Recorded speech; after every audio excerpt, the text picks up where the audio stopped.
दोस्त, आज हम जानेंगे ये जो DLI EPF का ये बेनिफिट क्या है। ये सभी PF मेंबर को मिलेगा।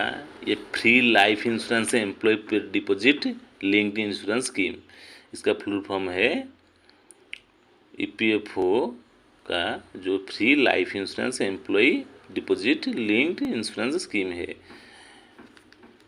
EPFO 3 scheme of EPFO member को ये मिलता है, employee provident fund organisation scheme and EPS में जो फुल फॉर्म है employee pension scheme and employee deposit link insurance scheme 1976। आज मैं ये ऊपर डिस्कशन करने जा रहा हूँ।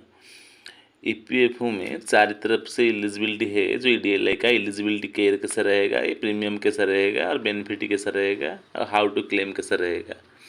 एलिजिबिलिटी, अगर आप एक EPFO मेंबर तो आपको DLI बेनिफिट के लिए एलिजिबिलिटी हो सकती है। जब तक कंपनी में रेगुलर वर्किंग काम कर रही हो तो आप एलिजिबल हो।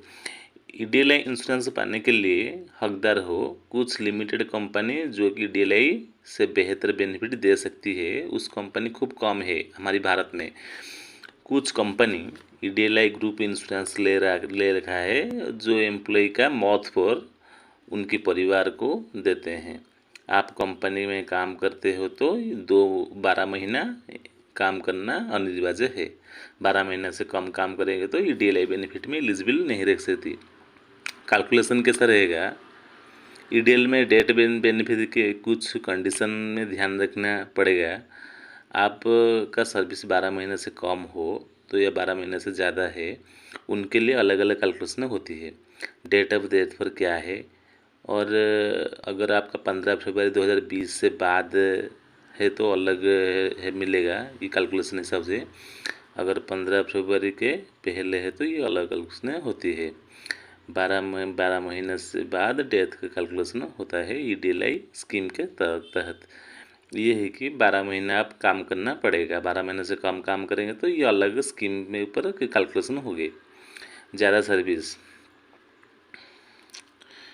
सेक्शन 12 पारा 3 और 4 में लिखा है कि ये जो 15 फरवरी 2020 से पहले जो एम्प्लॉय डेथ हुआ, कुछ कैलकुलेशन इस तरह रहेगी। DLI स्कीम तो बिफोर के मतलब पहले, जो 15 फरवरी 2020 से पहले जो भी मौत हो चुका है, जो भी एम्प्लॉय का रेगुलर काम कर रही हो, उसको 30 time average monthly PF wages and restricted to PF ceiling wages plus 50% of the average EPFO balance in the डिस्क्रीज account subject to ceiling of 2.5 lakh, मतलब 1.5 लाख 1,50,000। ये मैक्सिमम हम कैलकुलेशन करेंगे तो 4.5 लाख प्लस 1.5 लाख होती है, टोटल 6 लाख कैलकुलेशन होगा। तो क्योंकि ये जो PF का जो 30 टाइम हम 15,000 बेसिस सैलरी से गुना कर देंगे तो ये निकल जाएगा 4.25 लाख रुपया। और उसके साथ जो PF का अमाउंट जब हमारा 1 लाख रुपया या 2.5 लाख रुपया है तो उसका 50% एवरेज हिसाब से कैलकुलेशन करेंगे तो, और 1.5 लाख रुपया जो इंक्रीज अमाउंट है सेलिंग ऑफ 1.5 लाख ये तो मिलेगा ही। डेथ को पर्सन को मिला के 6 लाख रुपया था। एवरेज सैलरी 10,000 है तो हम ऐसे कैलकुलेशन करेंगे PF बैलेंस 1 लाख का 10,000 इंटू 30 टाइम, ये जो 30 टाइम 10,000 का मिलेगा 3 लाख प्लस 50% हमारे 1 लाख PF पैसा है अकाउंट में, तो उसका 50% मतलब 50,000 है। ये हो जाएगा कितना, 1 लाख पर 50,000 तो हो गया, 50,000 मिला के 3,50,000 था। ये पहले 2020 से पहले ये था।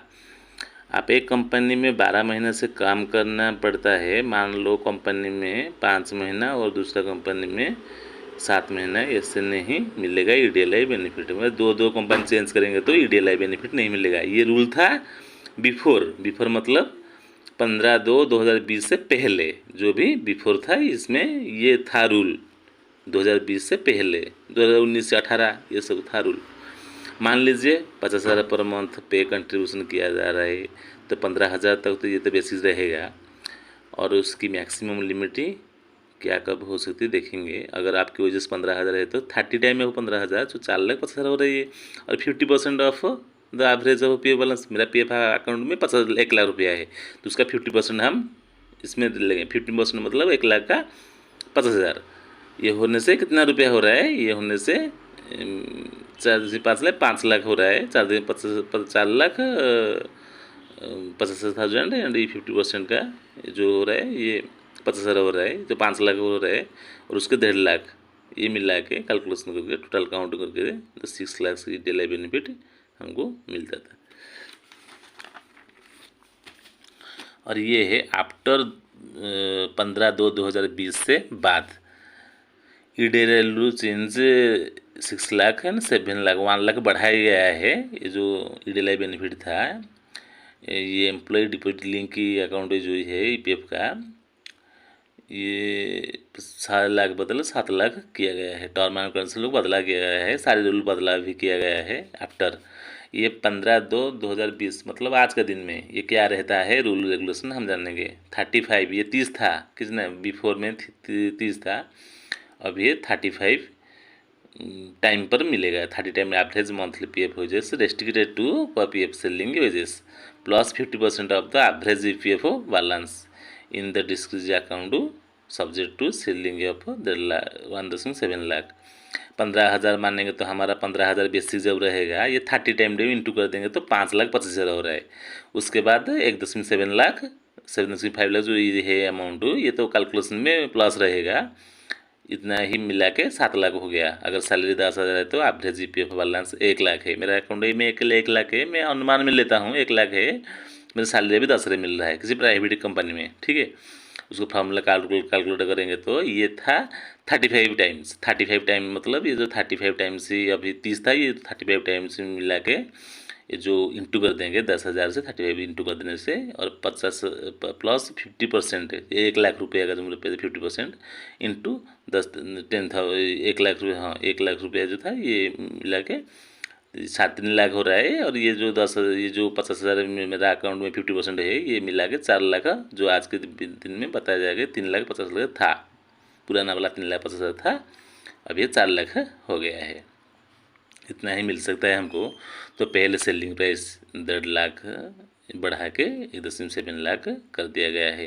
पहले जो सेलिंग प्राइस था 1.5 लाख, उसको बढ़ा के और 25,000 बढ़ा के 1.75 लाख मतलब 1,75,000 रुपया हो गया है अभी के दिन भर।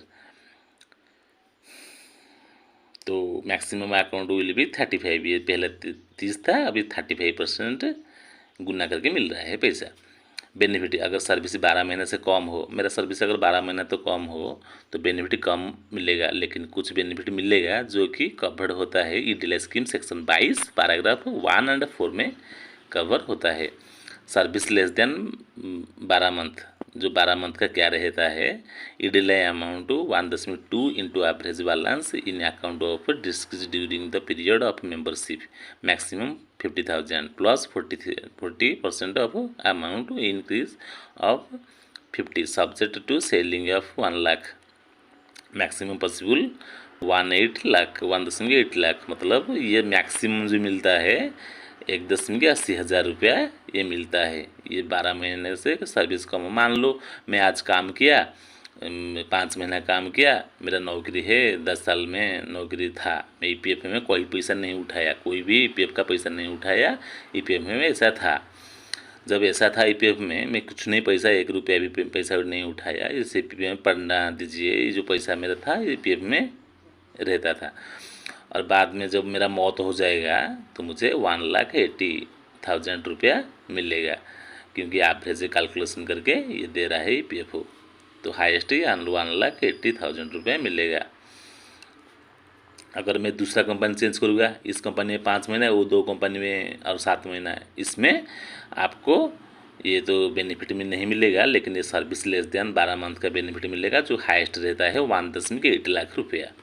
ईपीएफ मेंबर को अच्छा पैसा ईपीएफ अकाउंट में जो रहती थी, मैं बता चुका हूँ अभी, एम्प्लॉई वो पैसा नहीं निकाले और उस टाइम पर पीएफ डिडक्शन का गैप में आ गया, पीएफ गैप आ गया क्योंकि ड्यूटी ने अब नहीं की, 3-4 महीना घर में रह लिया और दूसरा कंपनी चेंज कर लिया, उसके बाद कंपनी ज्वाइन, लेकिन आपका पीएफ का उस टाइम विड्रॉ नहीं किया था। मैं तो नहीं किया था, मैं विड्रॉ नहीं किया था, तो 12 महीने का सर्विस मैक्सिमम है, तो 1,80,000 तरफ सबसे पहले जो EPF होल्डर को नॉमिनेशन का ऐड करना पड़ेगा। ये नॉमिनेशन जब रहेगा तब मिलेगा। ये सारी बेनिफिट में EPF को नॉमिनेशन होना चाहिए, नहीं तो ये बेनिफिट नहीं मिलेगा। आपका मौत पर परिवार का जो लोग है वो PF का ऑफिस से चक्कर लगा लगा के चप्पल या शू खत्म हो जाएगा, और बस फेयर भी चलेगा, और बाइक में पेट्रोल में पड़ेगा। कितना साल लग जाएगा ये संभव नहीं है, क्योंकि नॉमिनेशन आप कर देना भी चाहिए PF अकाउंट में साथ, नहीं तो EDLI अमाउंट मिलेगा तो लेट में मिलेगा। काफ़ी दिक्कत का सामना पड़ा लास्ट मोमेंट में। ये एम्प्लॉय की तरफ से फाइल ऑफ नॉमिनेशन फॉर्म, ये नॉमिनेशन आप कर दीजिए PF में, और टेल योर फैमिली EDLI सारी फैमिली का EDLI जो नॉमिनेशन में डाल दीजिए, कौन कौन ये नॉमिनेशन रहेगा, और फैमिली को बता दीजिए ये EDLI स्कीम अभी है, हमारा मौत हो गया तो आप ये इंश्योरेंस पा सकते। नहीं भी आपका मौत होने से फैमिली वालों को नहीं पता था, और ये बाद में ये पैसा गवर्नमेंट की तरफ से चला जाता, फैमिली को नहीं मिलेगा ये पैसा। लेकिन ये EDLI स्कीम है, आप फैमिली को बता दीजिए, ये आगे के दिन में मिलता है, इतना ही।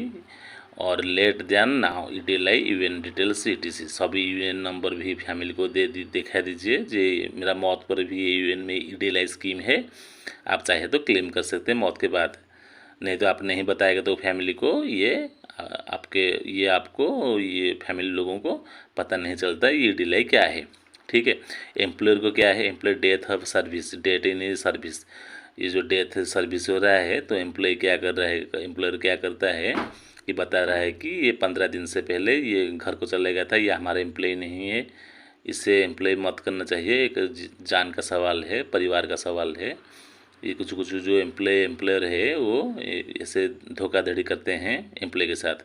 डेथ ऑफ इन सर्विस, ये बोलता है कि डेथ ये मेरा जगह नहीं हुआ था, दूसरा जगह में ही था, ये EDLI स्कीम के लिए बेनिफिट नहीं मिलेगा उस परिवार को, ये बताता था, ये बता रहेगा। ये जो एम्प्लॉयर कुछ एम्प्लॉयर है मार्कअप ऑप्शन नील है वो चालान, और ये जो अगर मैं 15 तारीख को मेरे डेथ हो गया, 2 तारीख में 2 दिन ड्यूटी किया था, ये 2 दिन का पैसा भरना चाहिए PF को, कंपनी भरेगा। ये तो नहीं बताएगा, नहीं भरेगा तो उसके ऊपर एक्शन भी लिया जाएगा। ये एम्प्लॉयर बहुत ख़तरनाक है, जो भी समय समय पर धोखाधड़ी कर सकते हैं एम्प्लॉय के साथ। ये मेरा एम्प्लॉय वो नहीं है, 1 महीना से ज़्यादा ये घर में मरा है, ये रोगी में मरा है, या कोई एक्सीडेंट में मरा है, मेरा काम में नहीं कर रहा था, कंपनी नहीं आ रहा था, ऐसे बता के एम्प्लॉयर आपके धोखाधड़ी कर सकता है।